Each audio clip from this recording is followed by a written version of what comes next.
going through the woods where the shadows dance, chasing wild dreams, taking every chance. With a friend named Bigfoot, side by side we roam. Outlaws of the forest, this place feels like home. Join the gang, it's a wild ride. Bigfoot, outlaw, living free and bold, chasing wild dreams, never growing old. We run with the wolves under the silver sky. With a friend named Bigfoot, we'll never say goodbye.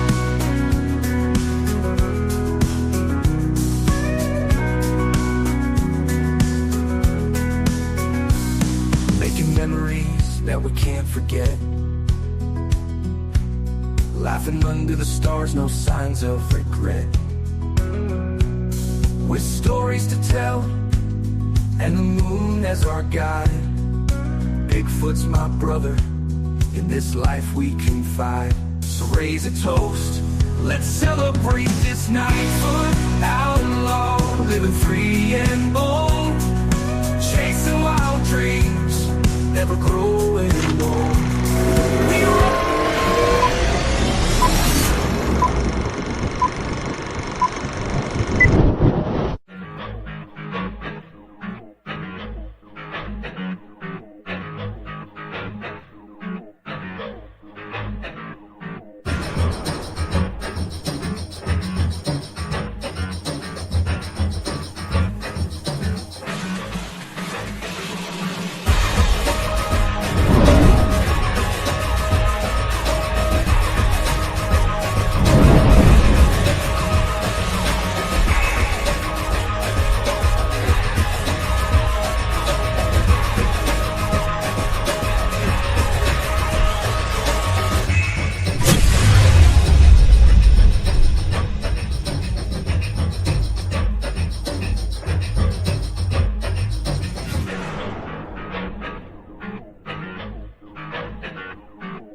Number 1, civil target is flash 4, Bravo, 65, 20 low.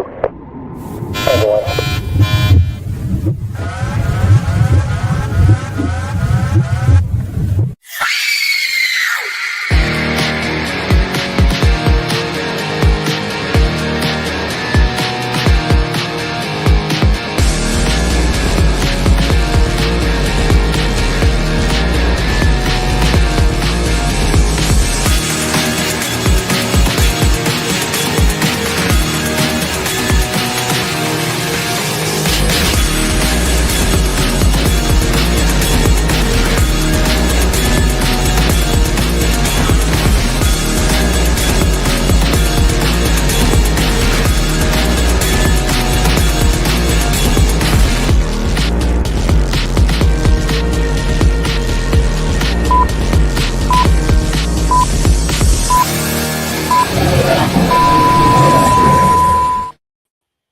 Welcome, everybody, to another edition. Hello, ladies and gentlemen. How is everybody doing this evening? Hello, Mike, Tom, and Barb. How y'all doing?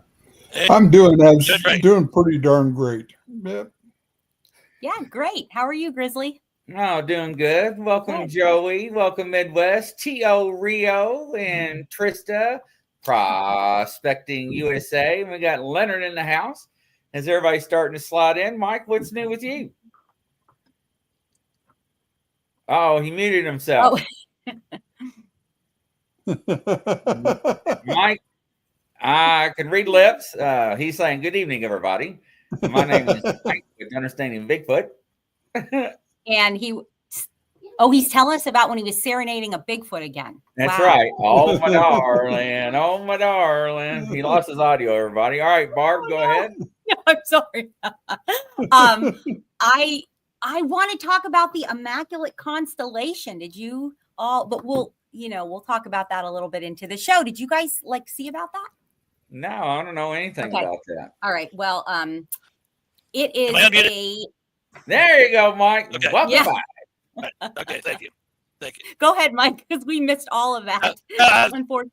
I was just going to say we were did a little had Veterans Day off and did a little hiking Monday and just went up to the place we researched and I sent the group some pictures, found a couple nice tracks and interesting tree structure over a path that we walk. And I wanted to tell the people in finding tracks, like as we were walking back, as Matt and I were walking back, you got the path that everybody walks on, the hunters, the deer, and everybody else. I went over to the right of the path and walked alongside that, and the growth was up fairly good, so you really couldn't see visual tracks.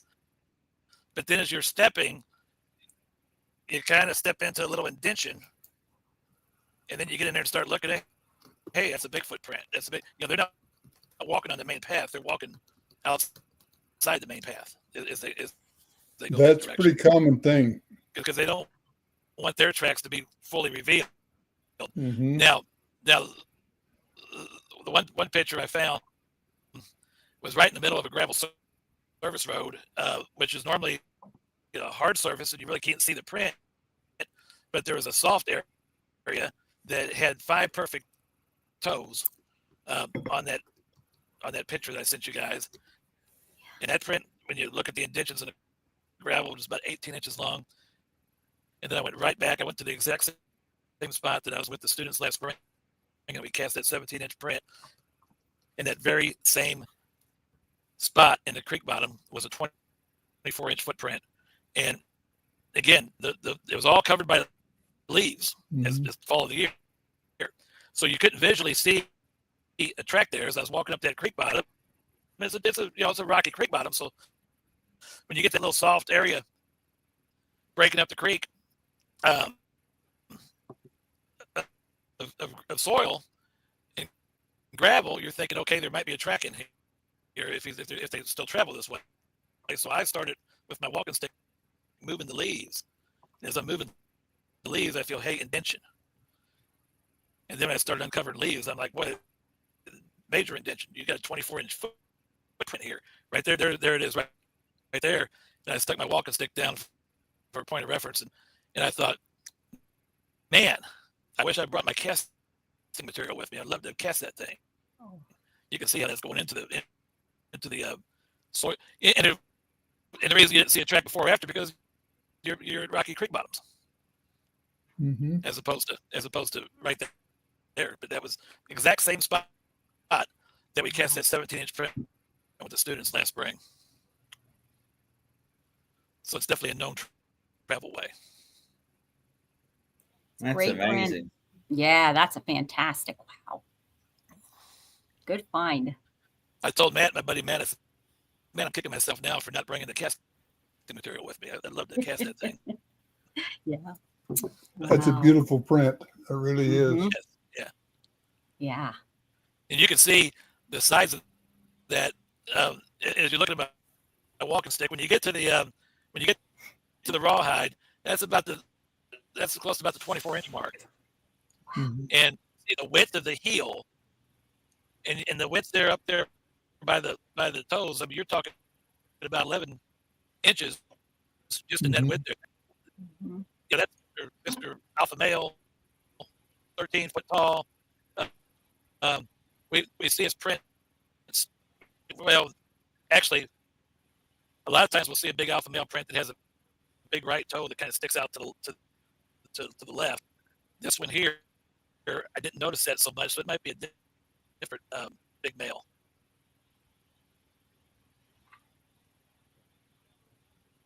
Wow. So they're they still walk. So wow. Yeah, look at that. And how they can, cover everything. So you get one print, and that's Well, in And that's this case, before the print, it was the Rocky Creek bottom, and after the print, the Rocky Creek bottom. This little sand, gravelish piece of land kind of sticks up above the creek for about one step. Mhm. And it's where we cast the one last year, and it's where I should have cast this one, but I didn't have my material with me.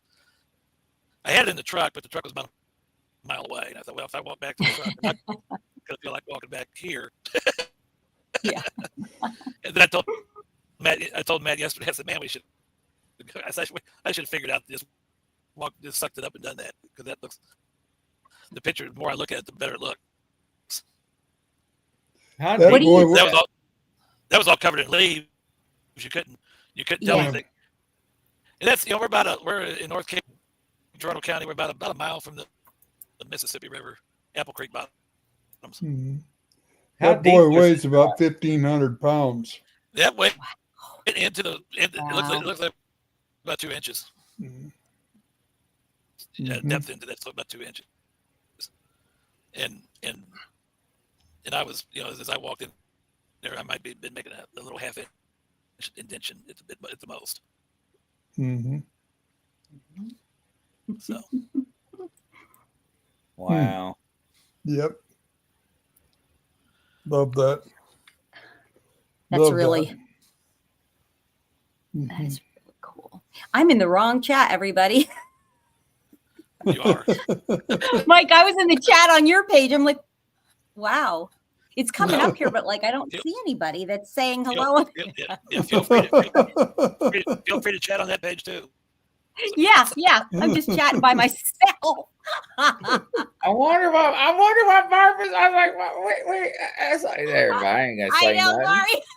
Laurie. I'm sitting there looking. I was like, look. I was like, Barb, look. I was like, Barb's like saying hi in another Yeah. room, and I'm like, what in the world, Barb? And nobody's like, nobody was responding. I'm like, anyway, yeah. But no, that's great, Mike. Mike, what would you use? What medium do you use to cast a print in an area like that? We do two things. I've used just the regular. You can get it at any Walmart, the DAP plaster, which will DAP. it just put equal parts, like 1 cup of plaster to 1 cup of water, equal parts plaster and water, and mix it up in a Ziploc bag. I'll get gallon-sized Ziploc bags. Pour it in, mix it up. I got a measuring cup in my backpack, and then pour it in. Or there's a material called HydroCal. I have HydroCal now. It's a little more expensive, but it hardens up harder and it hardens up faster than that plaster does. And it's the same thing. You mix it up, equal parts water, equal parts with the mixture, and usually it takes me about 2 Ziploc bags, 2 cups of that, 2 cups of water, and 1 gallon size Ziploc, and then I got to turn around and do it again to finish up the foot. Trying to remember what I used to use. It was just a wall compound that I used. Fixall. Fix all. Yeah, and that works really well too.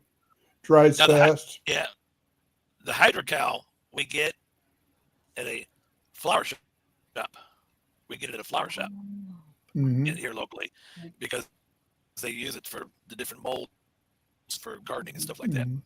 Oh, yeah. Yeah, I find we have so much Tom knows we have so much moisture in the ground here, even if it's doesn't rain. And so I don't know. I only tried to do it twice, and I didn't, Well, the first few times I cast, it does you under, it hardens in 1 hour, or it hardens in 30 minutes. We put that in the ground, and in a couple hours we dig it out. And we had issues with your cast. Maybe a break, you got to glue back together. The last couple times we've cast, we just left them in the ground overnight. Oh, Yeah. And then well, that's a good idea. Yeah. Just cover it over. Yeah. Cover it up. Okay. come back next day. Now, my buddy, he's come back. We'll cover it with leaves and everything else. We'll cover it over. Now, I haven't had it happen to me. My buddy's had it happen to him where he's come back and it's been gone. It's been removed from the ground. Oh, makes sense. But like the last time in the spring when we cast that, and I had the kids out there, and my buddy Matt was with me, and Matt's retired, and I said, let's leave it in the ground. Matt says, I'll come back and get it tomorrow. And he says, no, take good care of it. And Matt said that when he came back and got it, is he got it out of the ground and started walking out. He said he was whooped that. Yeah. Wow. Which tells me Sasquatch probably watched us cast it the day before, left it alone for us, and basically says, I know what you're doing. I see you, buddy. Probably. So he said he was whooped at. So, well, good find though. That's cool. I was telling you guys before we went on the air, and I should have sent you all the video earlier. And so, but everybody, if anybody wants to listen to it, go to my YouTube. My dog's barking. Sorry. One morning this week, I actually heard this out of my through my window. Sorry. Okay. I actually heard this through my window. I was like, even though I have a box fan going on, I mean, all the time, but I heard this like an up and down, like, ooh, and I'm like, what the heck is that? So turned on the cameras, and it was after 6. It was like 6:15, which I've never heard them. I never heard the Sasquatch this like late, and it was, sure enough, it sounded like 5 or 6 owls. And there was some grunting and there was some growling going on also. And then they, about 3 minutes in, they turned the camera off, and I could not get the camera to come on for another few minutes.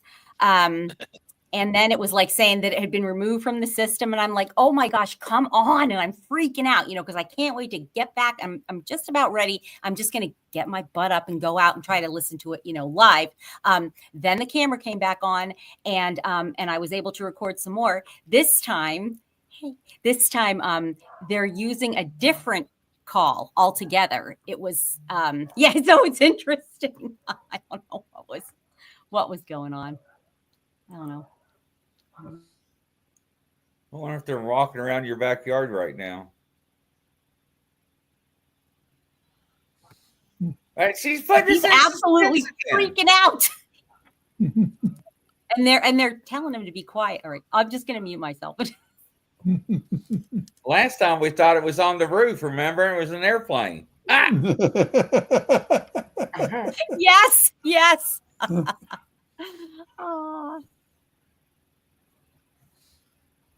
Unbelievable. What about you, Tom? What you been up to? Well, I got her dogs reminded me of this. We had Barb Shoop on our Pork and Pappy show the other day, and Barb was in her cabin, and she had her 2 dogs there with her. And Jack, the lab, I'd known him since he's a puppy, and he and I always got along really well together. We started talking, and he heard my voice, and he just went absolutely crazy trying to find me. I tell you, he made my whole day. That's so cute. Oh, yeah.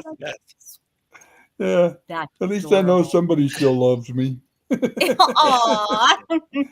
Even if he has a tail that long. I don't know if I've ever seen Jack. What color is he? He's black. Yes. Okay. Yep. I know which one. Yeah. He's quite the character. Oh. In her vehicle, she has a Ford Escape, and he'll sit in the back with his front feet up on the console in between the seats, My So his God. head's Yeah. right between you and the passenger and the driver. Right. And when when I'm in there, all I have to do is just look at him and I'm licked. That's adorable. He loves you. He keeps my ear washed the whole time. So That's so he's cute. quite Gotta the love it. character. But that was so funny. He heard my voice and he was just everywhere looking for me. Tom, you had a pretty successful town hall this weekend that I'm very sorry I Yeah, we missed. did. It was very good. Barb Shoop spoke and Wayne Stapleton spoke. And yeah, it was quite good. It actually went overtime a bit. Um, we're going to do it again in February. I'm trying to do it every 3 months. I think I'm going to try to shift it 1 month. I'll do it in February, then in April, so we get back on get away from the holidays, November and December, and we'll do it in January. But we're all getting ready we're going to Ocean Shores next weekend for the summit, or Sasquatch Summit, and that bodes to be a lot of fun. And then after that, going to Longview, Washington for their festival, and then we've got a month or two off probably till the next thing comes up.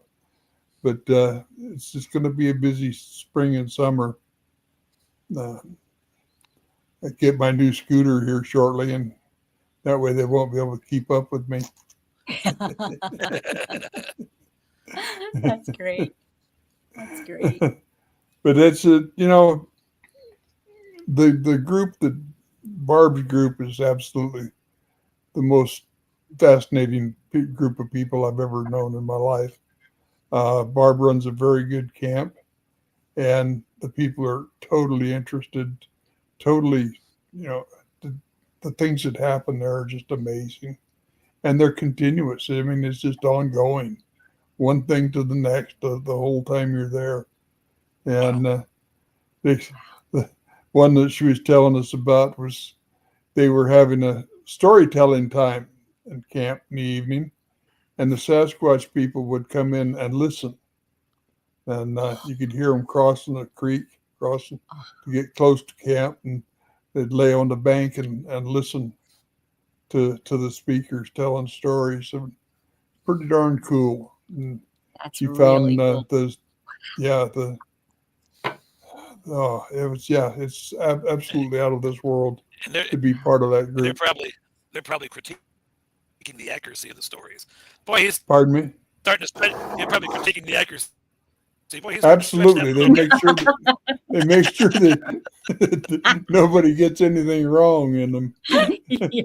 They like to hear stories about themselves. Oh, do they ever? Especially where they've figured in heroics of one type or another.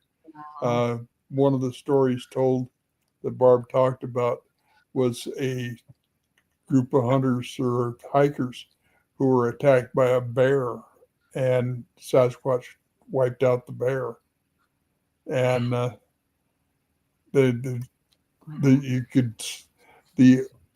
aroma was very pleasant. They were very happy with what they were hearing. And then Barb said something about feeling sorry for the bear, and it got really stinky all at once. They didn't like that part. That's funny. Yeah. Oh my! Oh my gosh, that's great. They didn't like her taking up for the bear.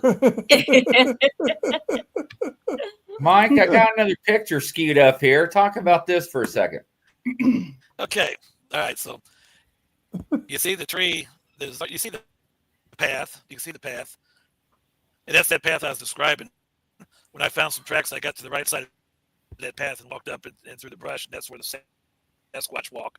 The people, the hunters, the deer, whatever, walked the path. But that tree right there, a month ago, was standing straight up. Wow. It was standing straight up. And when Matt and I, as we approached it, we saw that tree is perched right over the path. And it was probably about, as you see where the tree is going over the path, that's probably about 5.5 foot off the ground right there. So I had to duck to go under it. And there at I have another picture I think I sent at the base of that, probably about 2 or 3 feet up where the tree starts to bend, the bark is peeled off the tree like you're peeling a banana. Wow. And I don't know if that has anything to do with the bending of it or not, but they basically, they take that tree, which has got about a 3 to 4 inch diameter to it, probably 3 inch diameter to it, and they bend it and give it a permanent fixture without breaking anything. There's no snappage. There's no snappage at all there in the tree. If the wind's blowing it like that, there's going to be a snap, or there's going to be an uproot, or something of that nature. It's not just going to bend and stay bent. Mm-hmm. It might bend, and it'll come back in place, and the wind stops blowing. So yeah. And there you can see where the bark is peeled off the tree like a banana at where it starts bending. So, and that was done in the past month. So, Michigan, I found when I was on that investigation or expedition, we found a lot of trees. Remember, it was bent over like that, and they were tucked underneath logs. Yep. Yeah. So, pretty cool. See if I can blow it up a little more, where you can see the tree being peeled like a banana. Yeah. Yeah, you can see that. Yeah. Yep. That's really cool. It's like they changed the molecular structure or something of them somehow, maybe temporarily. Right? I don't know how they do it. And I don't know if they, like you talked about, they shut your cameras off and stuff like that. Mm-hmm. I don't know if they have capabilities when they're handling these trees like this and maneuvering them and manipulating them, if they have any kind of capabilities to just kind of bend but don't break in those situations. I don't know. You just, the more you learn, the more you realize that you got to learn more when you're dealing with guys. The more questions you have, that's for sure. Tom's written 14, 15 books, and he realizes he's and got another one going now. Yes, you got to write another one because you don't have enough on the subject. Right. So, but that's interesting. Now here's another thing, and I don't have anything on this, but Matt, my buddy Matt, who's retired, he does a lot of this stuff with me, and doesn't like to get on TV or camera or anything like that. He just likes to have fun with it. He is also an avid fisherman, and when we were up here at this creek, it's called Apple Creek, and it flows into the Mississippi River. So when the Mississippi is a certain level, there's a boat ramp there at the creek that you can get your boat, John boat, in there to go do some fishing. And Monday he says, the river is back up enough. He says, I can come out. I'm going to come back here tomorrow and go fishing. And so when he came back on Tuesday, and this was not like this on Monday because we were right there. When he came back on Tuesday morning, they had 3 logs going across the boat ramp. To keep a guy from back to the trailer unless they got out there and moved the logs. Wow. And it wasn't flooding. The river didn't flood and bring them in there. Something that could lift heavy things, carried the logs in there and set them there. And Matt says, he was sharing it with me. He says, do you think that the Sasquatches are angry and want us to maybe quit fishing up there, or want us to keep out?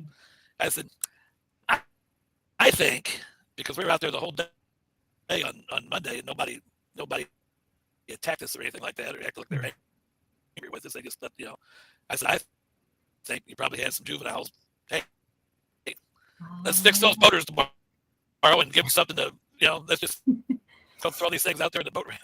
I have an idea. It was a bunch of teenagers. And that's kind of what I think. So yeah. Who gets in more trouble in any species than adolescent males? That's for sure. Wow. Yeah. And just little man, hey, let's throw these out there. The next person who comes back that boat down the ramp, be cussing somebody. Yeah. And it was Matt. That's great. So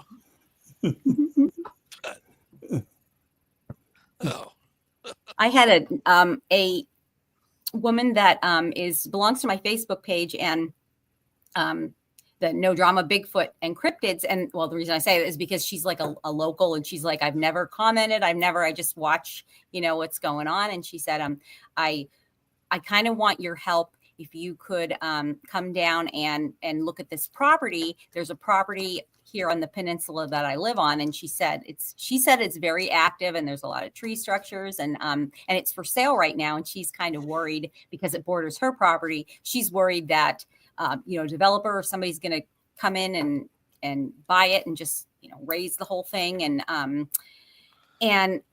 want to know if I knew anybody that was interested. And I said, well, no, but like, I'll kind of spread the word. But I said, you also, want to be careful that you're not going to get somebody in there that's, going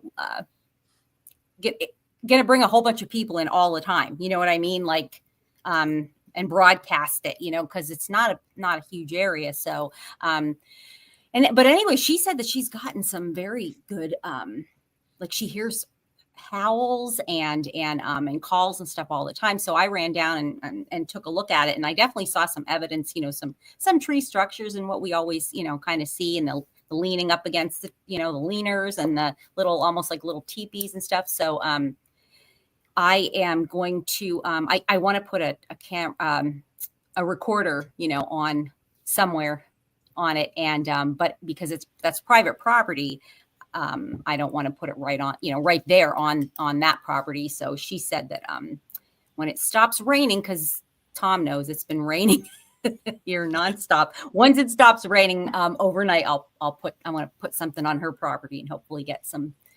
That'll be about May, I think. Yes, exactly. Exactly. Yep. I'm starting to grow moss. Yeah, exactly. What did you about the picture I shared your group? Oh, is that Tim, Ohio Bigfoot researcher? Tim, your pictures are fantastic. Which one? You shared a bunch of good ones. Like, wow, he's got some great pictures.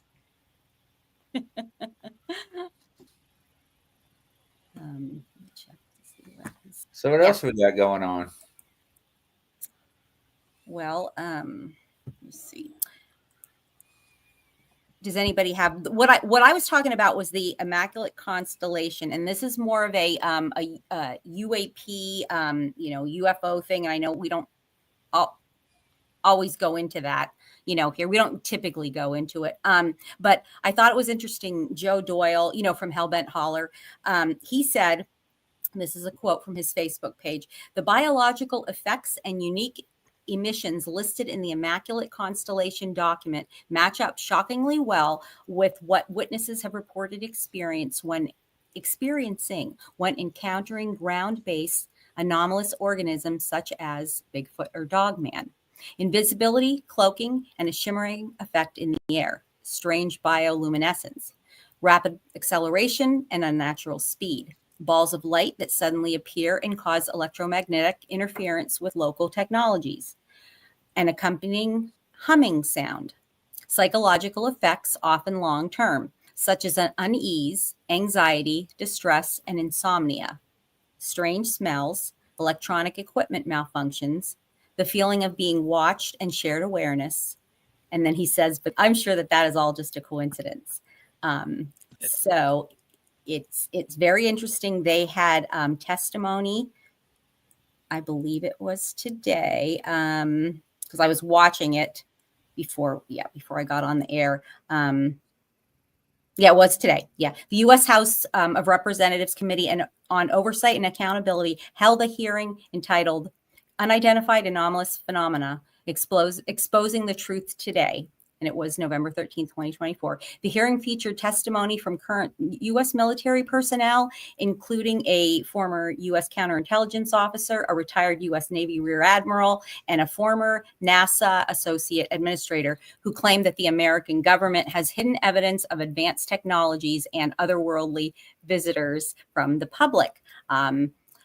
They shared anecdotes about flying orbs coming out of the ocean, disc-shaped objects, and craft exhibiting flight and structural characteristics, unlike anything in our, in the U.S. arsenal. The witnesses stressed the need for more government transparency, less stigma about the UFO topic, and new policies to bring UAP data out of the black classified world and into the public domain. So here's some takeaways. Excessive secrecy has led to grave misdeeds against loyal civil servants, military personnel, and the public, hiding the fact that we are not alone in the cosmos. There's a need for transparency. Boy, doesn't this sound like everything across the board, right? With the government. Right. Representatives emphasize the need for transparency and data analysis, with Representative Robert Garcia stating, "We have evidence that what we are detecting things, and we know that we don't understand them, and this is worth investigating." There is evidence of non-human intelligence. Witnesses discussed the possibility of non-human intelligence with retired U.S. Navy Rear Admiral Tim Gallaudet. I'm sorry, I don't know how to pronounce his name. I'm sorry about that. Stating, "We know from last year's UAP hearing and recent statements and publications by credible whistleblowers at UAP, NHI, and their technologies of unknown origin represent a new realization that we are not the only advanced intelligence in this universe." The hearing also mentioned a secret program within the U.S. government called Immaculate Constellation, allegedly collecting UFO and UAP reports from military personnel and sensor data, quarantining them away from the rest of the government and the military. So that's going to be interesting to see what develops. Yeah, that's right. That's what I thought too. They mentioned that President Barack Obama and President Donald Trump had been given information and had both been supportive of of releasing whatever information that could be to the public. So we'll see what's going to happen. There were a few few people that testified. They were saying that you report these type of things and you feel that it's necessary for people to know, for the people in the Pentagon to know, and they're kind of treated they said they've been harassed and they've been shut out and whatnot. I mean, yeah, I recommend anybody that's interested in it, just go ahead and listen to the testimony. It's on YouTube. So it's, very interesting. So have you guys heard, did you hear anything about that yet? I mean, it's brand new stuff. So I haven't heard anything about this particular one. I know that it's very interesting. They've come out and said things and stuff like that. There's a guy, his name's Joe Turry, that he talked to me on the phone probably about back around the first of the year, who has some UFO documentaries out, and was he was coming to Cape. He was going to meet up with some people, and he wanted to meet up with me, but I was out of town that day. I never met up with him, but he's done some things over in Murfreesboro, Illinois, Grand Tower, right across the river from us, and up a little bit, Shawnee National Forest.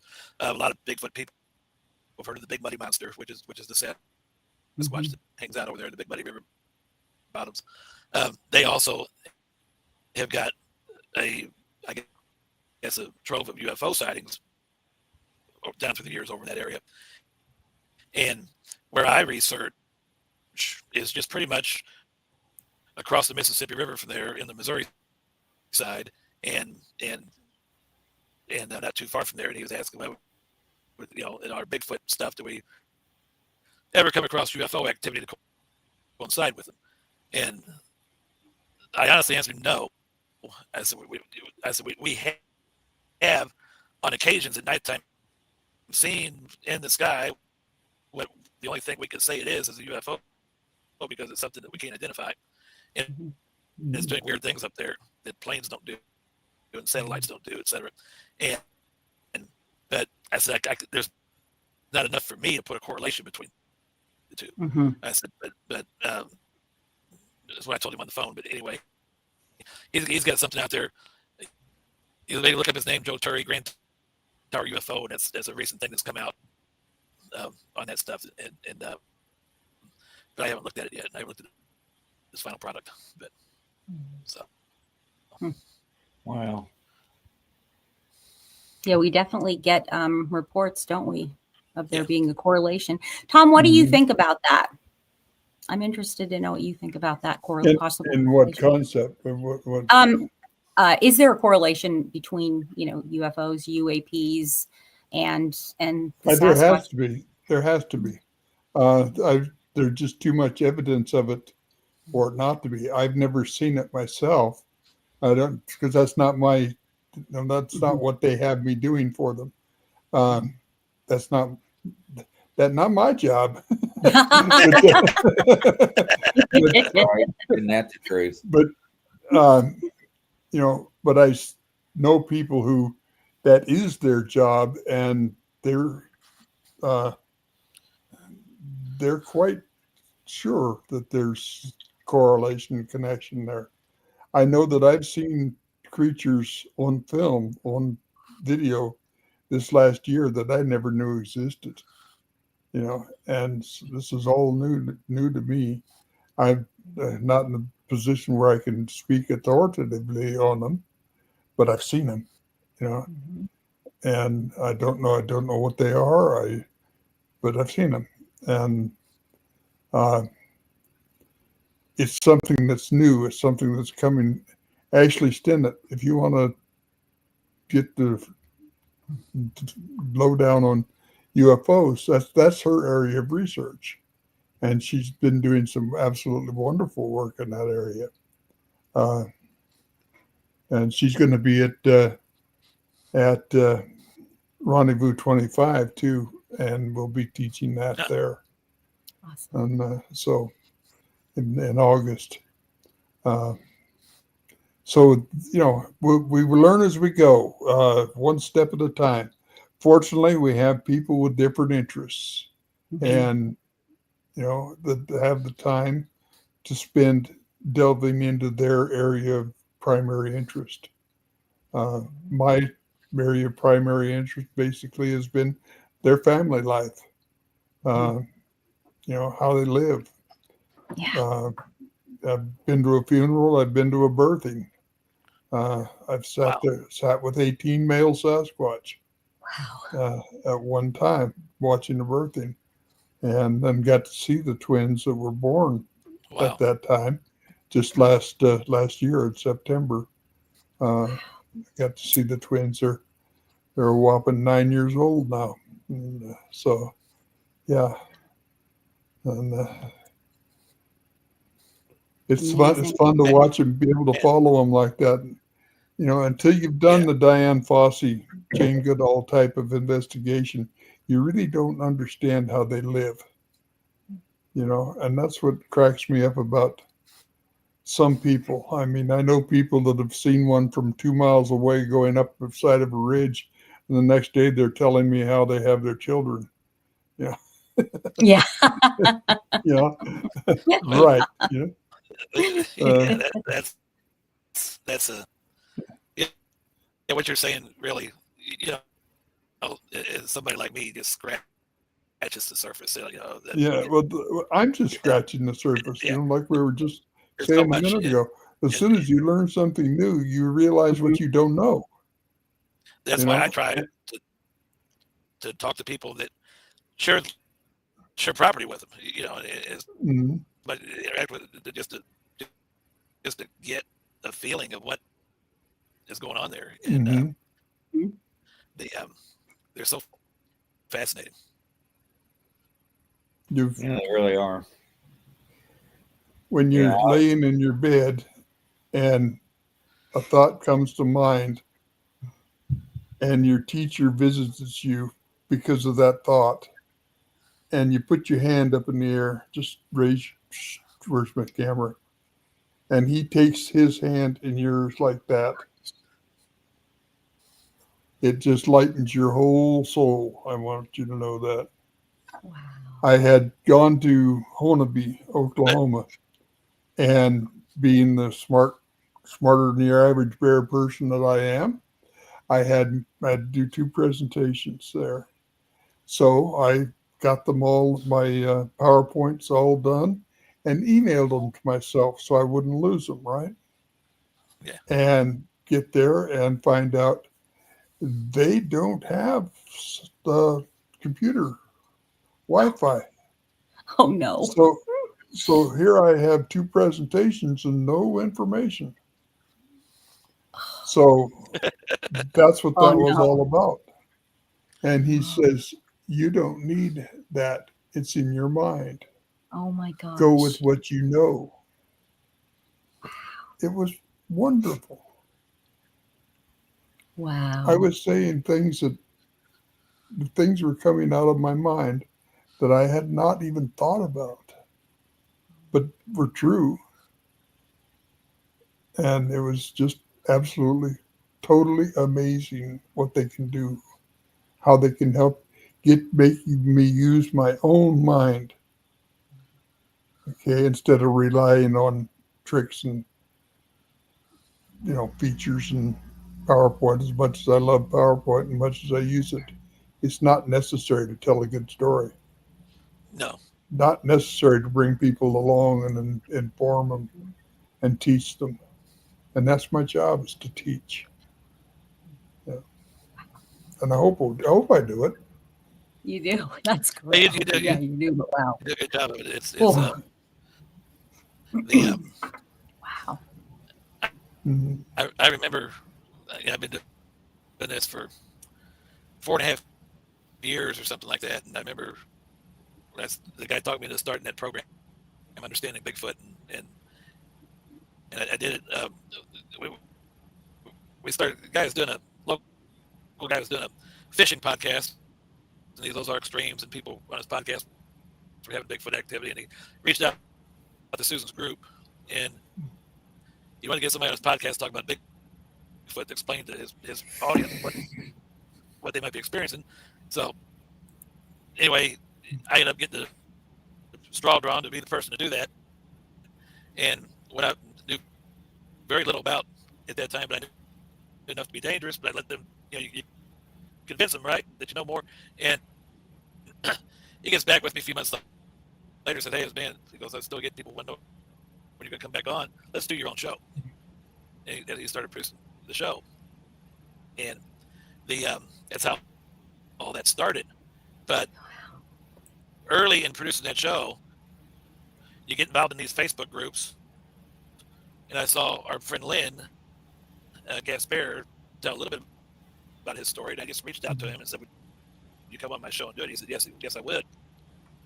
And then he told me, "I can hook you up with this Tom Cantrell guy." And I thought, I don't have a clue who Tom Cantrell is, but if you'll get me another show without me having to find a cast, I'm all for it. And so it's about 3 years ago. Yeah. We meet and do a program together. We've done a few of them since. Wow. And I read a few of his books, and it's just been a wonderful mentoring thing. Just to refer back to, what Tom has experienced on his stuff and how and how to go about this. So. Well, Lynn was at our town hall meeting Saturday, brought me about 5 pounds of smoked salmon. Oh wow. Wow. That's awesome. He is wonderful. He's actually shipped me some smoked salmon before, and I've got it, freeze dried package in the mail, and he's super.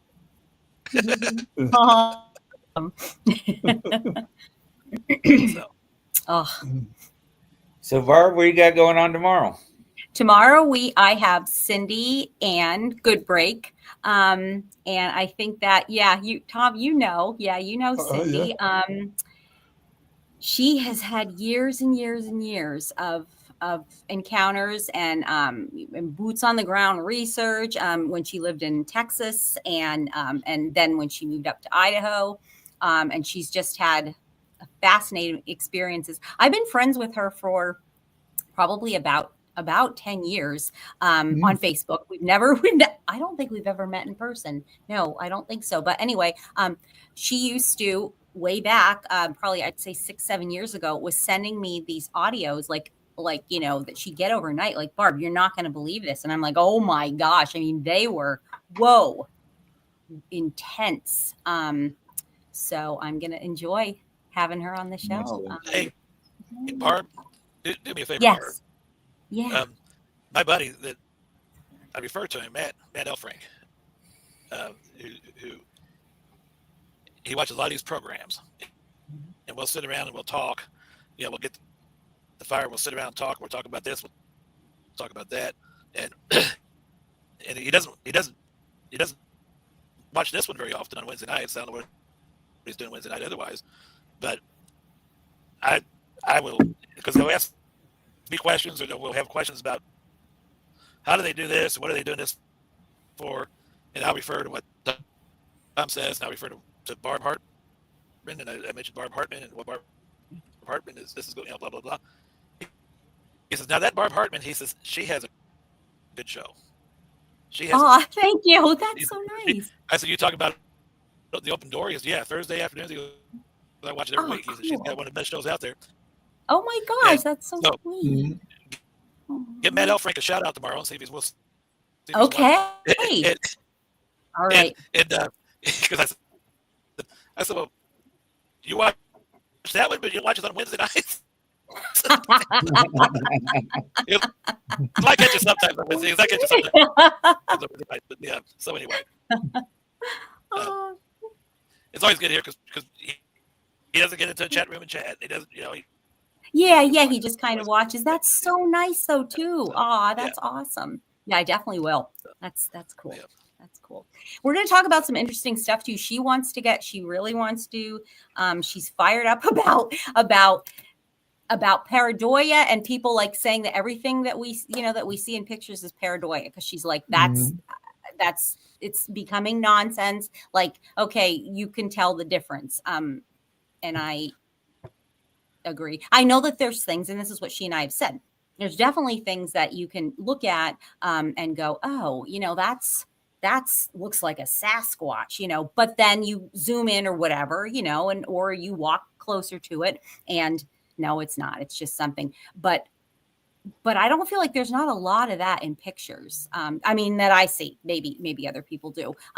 So well, I think if you're going to throw out everything that you think, right, is something, then if I weigh in on that a little bit, because I don't, I got to put these reading glasses on to see up close, and if it's on my phone, I got to really blow it up, right? Look at my computer. Yeah. And then sometimes if I take it to school and I'll get it on the computer, put it on the 80-inch smart board, and then I can see what everybody else is seeing. Yeah. And I go, oh, okay.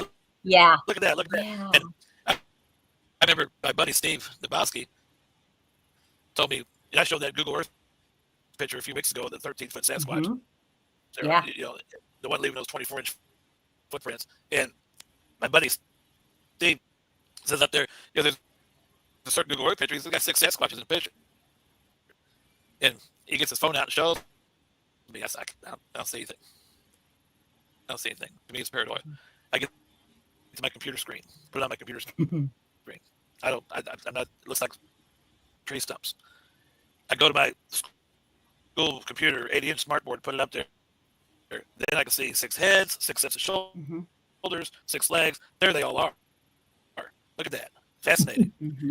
Yes. And a lot of people, they put these things out on the Facebook pages, and when you don't experience that stuff, most of our researchers out there in this world, they're good, genuine people trying to share genuine information. But sometimes you put that stuff out there, and if I got called up on my phone, I can't tell the difference. I've got to but I'm not going to sit there and be negative about it, because they're out there experiencing it, right? They're not going to snap, share things. But when I go and do that, I challenge anybody that thinks it's paranoia to get a little bigger screen and blow it up.